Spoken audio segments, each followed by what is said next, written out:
Hey, tell me before I forget about Noah and the ark, because I always think the ark is an interesting fractal, if you want, of this temple language. Well, Talk about definitely. the And ark a so, little bit.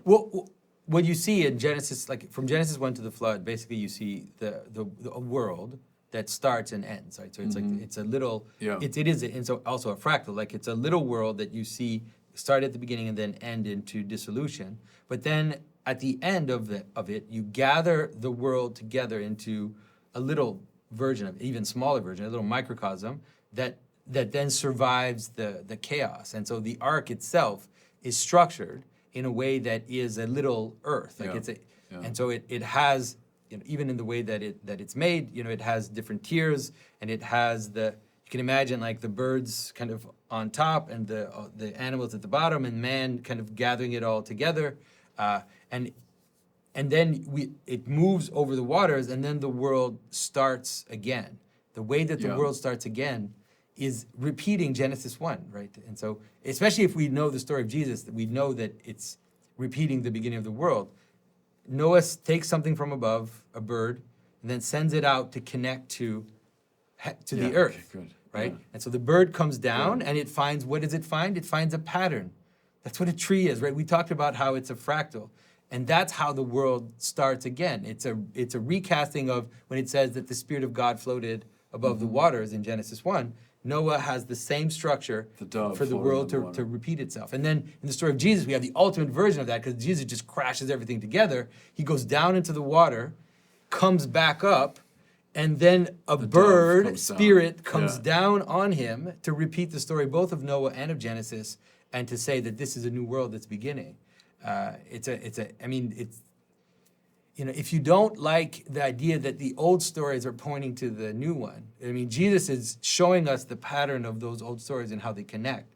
There's he's revealing it in a very powerful way. Yeah. The best commentator on Noah, and I stumbled on him long after my seminary studies, is Origen of Alexandria. Origen, who talked to the rabbis, it was very close to the biblical thing, and he laid out exactly what you're talking about. The ark is this kind of temple. There's the priest on it, Noah. There's all the different animals, a microcosm of God's good order. And the first thing Noah does when he comes off the ark, sacrifice. He's a priest, right? So he's reestablishing the priesthood of Adam. And I think you trace that one all through the Old Testament, all these priests being reestablished. So now let's talk about Jesus, because the pattern of patterns, in a way, the Logos, and I think you could render Logos as pattern, maybe, the word, the idea, whatever, but the pattern, capital P, became flesh and dwelt among us, that gathers all the other patterns kind of in that fractal way, right? Yeah. So talk about that. How is Jesus the pattern? Well, there are different ways to do it. Well, like one of the ways is, of course, to understand that the structure of the world is like a mountain, right? The Genesis is like a mountain. The temple, all of these, Sinai, all of these images are like mountains, and it's not arbitrary. A mountain is multiplicity moving into one. That's what it is. So you have a bunch of stuff at the bottom, then you move towards a summit, where if you stand at the summit of a mountain, you have a view of everything, right? You see the entire phenomena in its unity. So the image of a mountain is not arbitrary, it's completely coherent. But that mountain moves towards a point, right? And that point is the prophet, the priest, sometimes can be the king. It's the place where things come together. The true pole of the earth idea.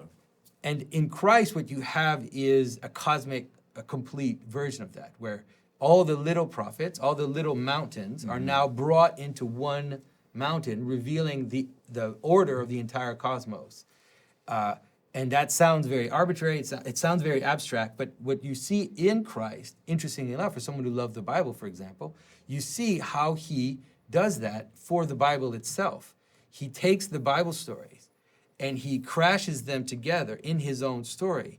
And the stories of Jesus have layers upon layers of structure that are just amazing. Like a little example that I want to show you that is related to the imagery we've already been talking about is when Christ walks on water. Yeah. We often forget that before Christ walks on water, he goes up a mountain. He goes up a mountain to pray, and then he sends his disciples out on a boat. So we have a structure that is Genesis 1 to the flood, right, in the image. You have the mountain with the priest at the top, and then you have the people on the boat being lost in the chaotic waters. And then Christ shows that he fills the world by coming down the mountain and then ordering the chaos, walking on the water, at first appearing as a ghost because he, it's like he is coming down from heaven, you could say, and until they finally realize that he is fully incarnate, and then he calms the entire world. So it's a very small little version, but it shows you Christ's story does that constantly. Every one of the little aspects of his story repeats and shows the different ways in which Christ brings that story back together. And that one speaks, too, to the resurrection narrative, too, doesn't Yeah. it? They think he's a ghost, and then, oh no, they touch him, and there they are in anguish in the upper room, and he brings them, peace.